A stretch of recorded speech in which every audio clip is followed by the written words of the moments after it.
we're good to go. All right, so to get the ball to spin a little bit more and to produce more spin is you have to have pure club contact with the golf ball. So the one thing that you're doing a little bit is you're releasing your hands a little bit too quick coming through the ball. And one of the things that I like to teach with most of my pitching lessons is what's called the hinge and hold method. And you might have heard that through Phil Mickelson or something like that. The hinge and hold method is very simple to where you're literally hinging the club with your right wrist there, holding that hinge and letting your chest create that speed to come through to the target, okay? So in this situation, if I want to hit a shorter shot with a little bit of spin, I'm going to go ahead and I'm going to hinge that wrist and I'm going to come through with a nice softer movement with my chest. Yes, okay? yes. If I'm going for that 30-yarder, okay, I'm going to do the same thing to where I go ahead and I hinge it, but I come through a little bit faster. That was a little bladey, but in the same sense, the idea for the speed comes from your chest, your core. So again, I'll go for that 30-yarder again. We hinge, hold it, turn through a little bit more with the chest, okay? So the second thing that you can do to create more spin for you, because like you said, you like putting it on that back foot, and I'm totally fine with that because that helps you get the ball first, and that's something, as we talked about, that is very important. But for you, what you can do is you can open that club face with that back foot. Does that make sense? Okay, that'll get the ball higher, but it'll also impart that much more spin onto it to where we can get it to that closer pin right there. Okay. Okay. Because I am using my sand wedge a lot, but maybe I should be using a little bit more my my lob wedge a little more, Well, 60-degree. You can try that, but in the same sense, from what I hear, you don't feel that comfortable with it. But for me, there's no reason why you can't open this one and do the same thing. Okay. Does that make sense? Okay. So the idea that I want us to work on right now is really feeling like the generation of that club going to the target is coming from that chest and that belly button coming through, not the hands coming through. Does that make sense? Yeah. Okay. So let's go ahead and let's work on that a little bit more with, okay. So I never want your club head to get in front of you on this swing. So feeling like the club is connected to your belly button, that we're going back and through to get that club going to the target, okay? So always have that club head behind your hands as we come through the ball, okay? The chest, the belly button is really what's gonna make that shot go to the target. So with that last shot of yours, it was very good, but the reason it went a little bit too far is because you had that extra hinge with that wrist coming through. If you would have held that hinge back a little bit more, okay, that ball would have gone a little bit higher and it would have probably landed on the back of the green and kind of stopped, okay? So again, I love the speed of which you generated from your core, but you added that little extra hinge with that right wrist. But you're gonna do that because it's something that you're used to. So it's gonna take a while for you to change that a little bit. Do like 2 or 3 shots for me. Yeah, Just demo for sure. shots. So in this situation, I'm gonna hit kind of a shorter one. I'm gonna open up the club face a little bit, keep it on the back foot. I'm gonna hinge, hold, and come on through, okay? And as you can see, I never release that right wrist of mine, okay? I'm always feeling like if I'm holding the golf ball, that I'm throwing it at its target, not releasing it at its target. So if I release it, see where it goes? Yep. Okay.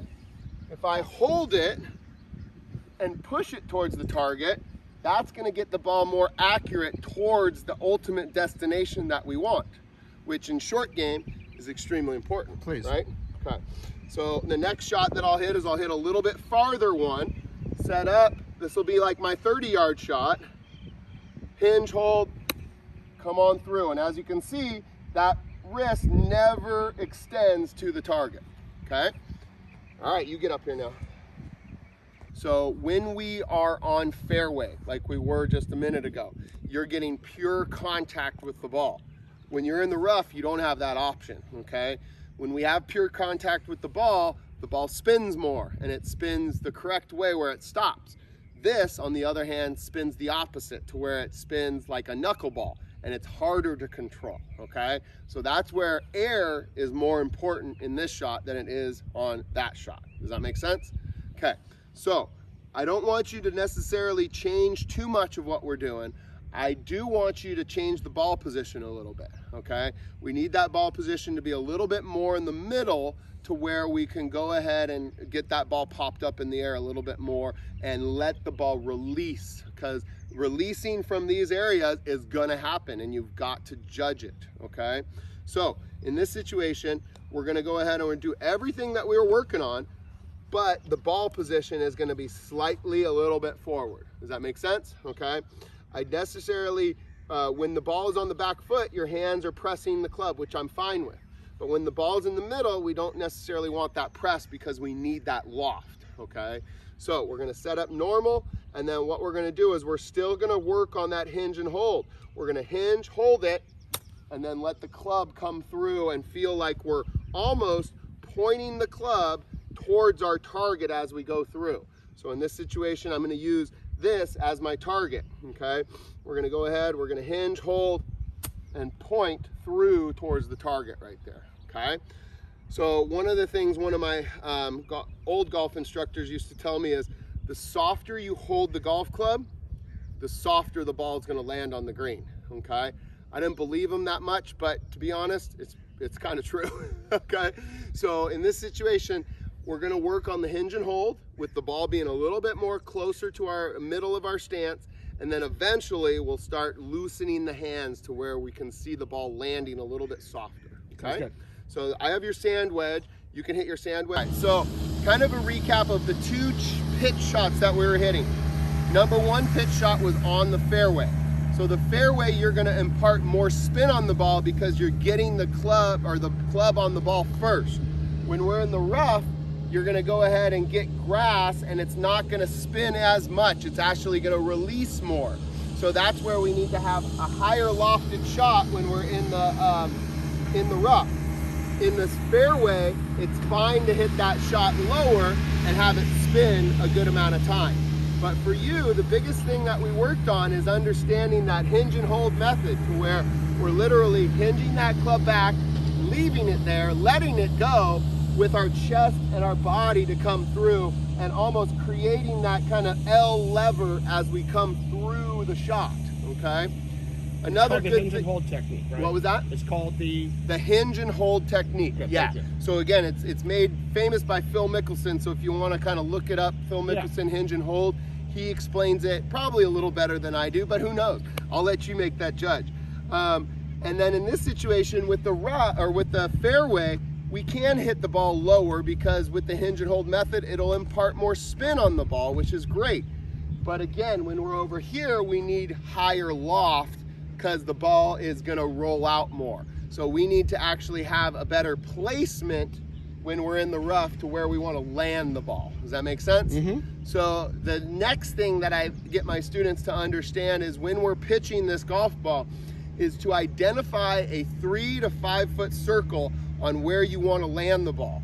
So when we walked up there and we looked at those areas for certain pins, you're going to identify that 3 to 5 foot circle of where you want to try to anticipate hit your ball.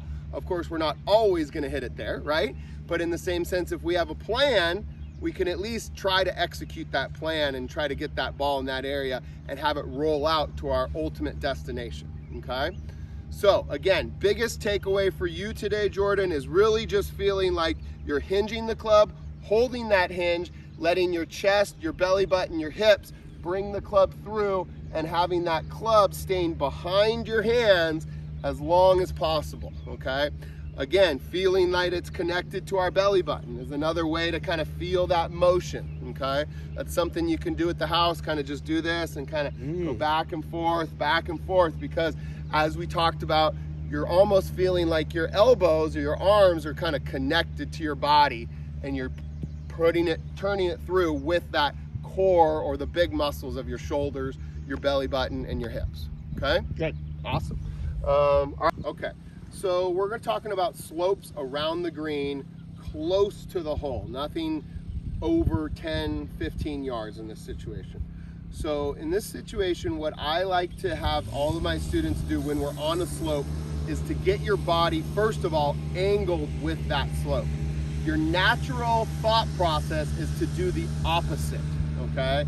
So if I'm going ahead and hitting towards this tree right here, normally we're gonna kind of rebalance our weight this way, when as a matter of fact, we need to elevate to the hill that we're on, because that's gonna equal out our situation on our setup, okay? So if I'm going this way, okay, and the ball is going downhill, I'm gonna go ahead and I'm gonna place the ball a little bit closer to my back foot. I'm gonna get my body angled to the hill, and then I'm gonna set up with my club to that, and I'm gonna make the shot that I need to make, whether it's a chip shot or whether it's a pitch shot. I'm gonna make sure that the angle of my body is staying with the hill, okay? Same thing if I'm going uphill, okay? Wanna Sure, we can go bring it around this way? So if I'm uphill, or the ball is kind of above my feet and I'm going this way, I'm gonna, again, the natural thought process is to kind of move the weight with the hill. But as a matter of fact, we need to get our body equal to the hill in that situation, okay?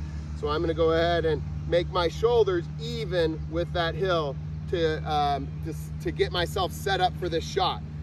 So that is the uphill, downhill of things when I have my students go ahead and set up for the shot, is getting your body angled to the hill, okay? So that's number one, all right? Number two is picking the shot that is appropriate for what we're trying to go to. Most of the time, especially downhill, you're not gonna wanna hit a pitch shot, okay? We're gonna wanna hit a chip shot or low shot to where it What's hits. the difference between a chip and a pitch? Okay, the difference between a pitch and a chip is two totally different things. So a chip is where the ball stays low to the ground and rolls the majority of the time. A pitch is where the ball gets up and over something and then still rolls to the target. So what we were working on over there, the hinge and hold, was a pitch, okay? Anything around the green, typically where we're trying to keep the ball kind of below our eyes or below our waist typically, that is called a chip shot, okay? So in this situation, we're really gonna wanna hit a chip shot whether we're hitting downhill, because of the fact that we need the ball to slow down, right? Okay? So the way that we're gonna do that is we're gonna use the grass that's in front of us to help the ball slow down. Does that make sense? Okay, so we'll go back over there to where we're actually gonna hit downhill shots, unless you wanna hit them from here. Where's the ball placement on both Ball sides? placement, when we chip a shot, the ball placement is always closer to your back foot than your front foot, okay? When we pitch the ball, like we were doing over there, the ball is typically in the middle or slightly a little bit closer to your front foot. And the hinging of the hands, please. The hinging of the hands when we chip is nil. There is no hinging of the hands, Got it. okay? If there is any hinging, it's that hinge, and again, it's a hinge and hold, to where we hinge it forward, hold it, and let the club do the work, okay? I'll get him the hold. So in this situation, the one thing that you got to understand is, like you see right there, that was a very soft shot, but it still went 5 feet past the hole, okay? So again, like we talked about over there, picking out that 3 to 5 foot target is extremely important when we're making these chip shots. So for me, I even make it a 3 foot circle, okay? So my 3 foot circle is kind of where that leaf is, and a little bit to where that other leaf is. You see those kind of two leaves right here? I'll point it out. So right here to right there. Got it. Okay, Mm-hmm. so that's kind of my aiming point, okay? So I'm gonna set up, get that ball located on the back foot, transfer my weight to get my shoulders with the slope, right? And I'm gonna just go ahead and use my big muscles, my shoulders, and go back and through and let the club do the work. Of course, I didn't fly it. I flew it about a foot less than where I wanted it to, but in the same sense, you could see if I did fly it that extra foot, it probably would have hit the green and rolled out. So let's try it again. Ball on the back foot, okay? Get your shoulders to the slope, hands a little bit forward, and then just big muscles, shoulders back and through. And again, I landed a little bit too far, but again, that's where the intricacy of chipping is so important, right? This is actually a small green too. Very small green, yeah. And it's very slopey too. Slopey. Our greens are very fast right now, very fast. So And get on in here. That's it, the downhill. Oh, the downhill. Now, yeah, go the opposite direction. So in this situation, Yeah, you can just sit through the tree. It's yeah. So again, with the downhill, we're gonna do the exact same thing, but almost opposite, right? Your shoulders are gonna be skewed with the hill going down, okay? Even more, your hands are probably gonna be forward. The weight is actually gonna be on that front foot, which is fine because that's gonna help the slope or your shoulders to get in the angle. And again, we're just using our shoulders by going back and through and letting the club do the work, okay? The biggest thing that you've heard probably plenty of times through golf instruction and other people is letting the club do the work, okay? All you need to do is literally hold this and go tick tock, tick tock. And again, remember when we were over there and we talked about throwing the ball? Same feeling here. We want to feel like that hand is pushing that club to the target, okay? Because what really is the bone bare honest of golf instruction is where your palm of your right hand is, that controls your club face. Yeah. I mean, if I'm going like this, that's why the ball is going to the right. I'm going like that, that's why the ball is going to the left. Get it going towards the target, and that should be pretty simple, right? So let's get you in here. All right, so on this, you really need to choke down on that golf club to make it equal to the height because of the ball's gonna be above your, above in this situation because you're on the downhill slope. We do wanna, again, get that weight transferred to where our shoulders are even with the hill and there's more weight on the front part because we're going downhill right there, okay? So we're gonna go ahead and we're just gonna do what we normally do with the other swings, is just letting the club happen, and we're just gonna go back and through and let the club work, okay? Nice. So in this situation, the more you take it back and through, Jordan, back and through, the more you're gonna hit good contact, okay? The more you bring it arcing around here, that's where you're gonna chunk it or you're gonna blade it, okay? So the back and through is very, very important when we're making a chip shot, especially when we're on that downhill. So again, to recap with a chip, ball closer to the back foot, choking down a little bit more, getting your shoulders even with the hill and getting more weight on that front side, and then just letting the club do the work, okay? That was a terrible one, but that was all right. All right, you're getting